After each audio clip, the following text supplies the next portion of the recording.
Sorry, your cis-white woman protagonist isn't progressive.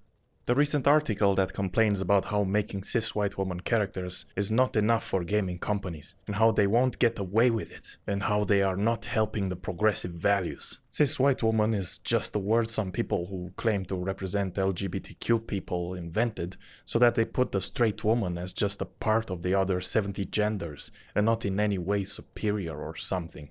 The thing is, why should entertainment insert progressive values in the first place?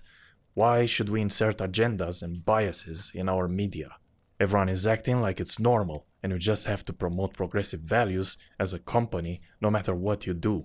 Whether it's games or movies or education, the HR departments are hiring these modern gender and social studies people that infect companies with this: you have to focus on diversity, feminist values, etc. Kotaku has been in scandals before with Gamergate, a faction which is really great at exposing feminist and woke biases in games, but most media portray it as a hate movement and harassers. If you look up the conflict Gamergate had with Zoe Quinn, the chip-implanting feminist activist who uses they-them pronouns, you will see that all you will find was how she was a victim of extensive harassment, and how harassment associated with Gamergate resulted in widespread recognition of sexism in gaming.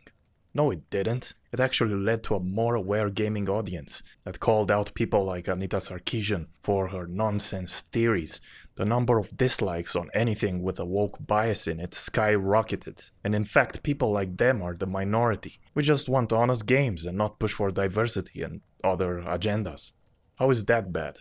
Okay, some members of the Gamergate faction did do extreme stuff like death threats, but some people can be pushed to insanity when they feel like everything is taken over by the woke mob. Still not a nice thing to do though. I would recommend to use the power of words for arguments and perspectives, not to call for violence. But let's look if Kotaku does have any biases. It's not that complicated, just follow the money. Kotaku is owned by GeoMedia, who also owns things such as The Root, who has writers like this guy with very biased stories such as America is racist. Well, it doesn't say it quite like that, but if you read the article, that's what it says. Let's see what their writer has to say. That's right. I'm all the things Fox News and the Daily Caller warns white people about. I'm a leftist who works part-time as a member of the woke mob, installing a radical agenda. I've been called a Marxist, a reverse racist, and in my finest hour, a race baiter. I am proud of it all. I wear it as a badge of honor. Man, this doesn't sound emotionally fueled at all. Then in his statistics fact-checking to prove that America is racist, he says stuff like, police are least likely to use force against white people. Oh really? What's this then? You do that again, we're shooting you, do you understand? Crawl towards me! Crawl towards me! Don't talk!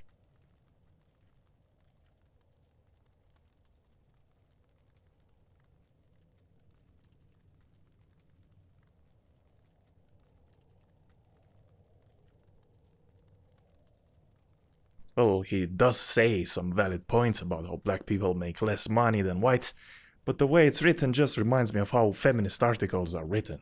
You know how they complain about women not being CEOs and then saying they make less money? But that's not because of some anti-woman conspiracy. You know, maybe women are just not interested in these types of jobs, but sometimes they are like Susan Wojcicki, the CEO of YouTube since 2014. Wait, I believe this whole censorship, hate speech police and wokeness trending on YouTube started around 2015. What a coincidence. Should I blame it all on a matriarchy conspiracy then? Well, no, because I'm not like them. They just blame everything on a patriarchy boogeyman and white males. And I believe it has more to do with individuals. But let's continue. The Root story goes on to conclude after all the fact-checking that conservatives are liars because they are racists. But in the spirit of fairness, I must admit one thing. They are American as fuck. As if to say that America is racist, and everyone should be anti-American in order to be righteous. The Root claims to be about black news, opinions, politics and culture, but instead ends up being a hijacker of the minds of the people who read it, feeding them emotionally fueled content and push towards progressive rhetoric just like BLM. I bet a lot of black people don't feel represented by this. The rhetoric on the BLM website itself sounds as if written by some gender studies graduates from a privileged position, with no ideas about the real black people's issues, but rather inserting more stuff about queer and trans along the race war baiting stuff. But that's the only thing that they can insert anyway, because the problem doesn't really exist to the extent that they are calling it out. According to Morgan Freeman, we make it exist.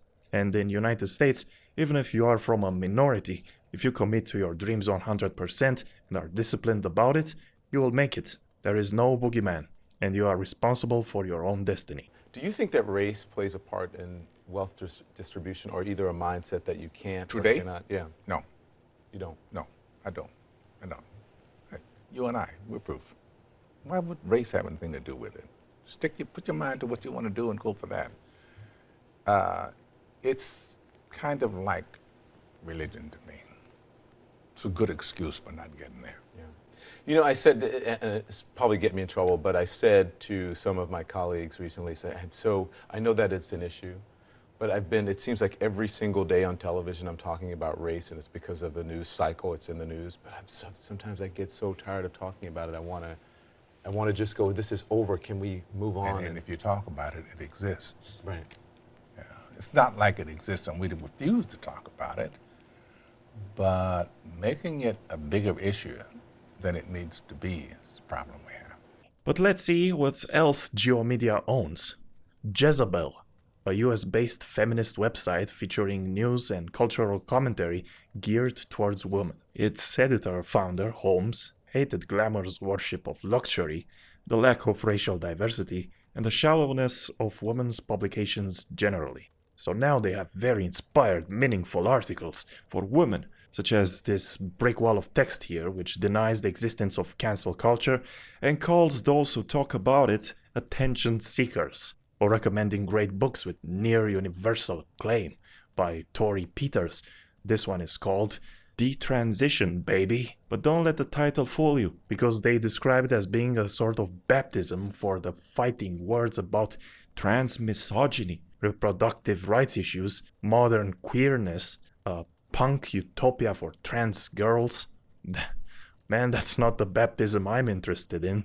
But it is their type of baptism, since they also wear the name of Jezebel, which in the Bible is the wicked queen and wife to the evil king Ahab, had a reputation for murder, iniquity, and sexual promiscuity. She not only served as a thorn in the side of the prophet Elijah, but she also led Israel astray in their foreign worship of idols. So maybe it is becoming clearer in who this media conglomerate Geo are representing. They are leading people into darkness, even in their sports website Deadspin, where they talk about white privilege. Their media website's roster is polluted with diabolically misguided progressive rhetorics, even if the website is about games or fashion or sports. You can see the agenda from a mile away. But who owns GeoMedia? A simple search leads us to the Great Hill Partners, a powerful investment group that invests in software, digital commerce, financial technology, healthcare, digital infrastructure, etc. They also happen to have had a financial influence over the mainstream gaming journalism outlet IGN, as I have found it in their list of companies. But on this list, there are tons of companies that I don't have the time to review, and most of them don't seem political at all. So then why do they invest in biased progressive media? If you look on their website, the Great Hill Partners look like strong capitalists, which is the opposite ideology of what is preached in GeoMedia. In the Great Hill Partners description of GeoMedia, they say GeoMedia represents fearless journalism, provoking comedy, and high-impact storytelling. Sounds pretty attractive, right? Then you scroll to the headlines and see GeoMedia lines up ad campaigns for the Root around Black History Month. Here's what again Morgan Freeman had to say about Black History Month. Black History Month you find Ridiculous. why? You're going to relegate my history to a month? Oh, come on. What do you do with yours? Which month is White History Month? Well, come on, tell me. Well, I'm Jewish. Okay, which month is Jewish History Month? There isn't one. Oh, why not? Yeah. Do you want one? No. No. I don't either. I don't want a Black History Month. Black history is American history. How are we going to get rid of racism until... Stop talking about it. I'm going to stop calling you a white man. Yeah. And I'm going to ask you to stop calling me a black man. And GeoMedia plans to hire with a focus on diversity. Excellent. More headlines, please. This is not enough brainwash, but seriously, this makes no sense to me. Why do they fund this? Is this stuff really making money? Talking against capitalism makes money? Hating people for no reason makes money? If it doesn't make money, it's held alive for reasons that we do not know. Perhaps reasons of propaganda, reasons of division, occult reasons, spiritual warfare reasons, to destroy the moral compass of the people and usher in chaos, the order out of chaos, as Masons say. If it does make money, the joke is on the people who follow these publications. An audience which is against making money and more for ushering in a utopian, trans-furry, chi-concepticon, feminazi, New World Order, neo-Marxist state. The prototype and failure of which we can see right now in the Capitol Hill organized protest formerly known as Capitol Hill Autonomous Zone, but I won't get into that weirdness now.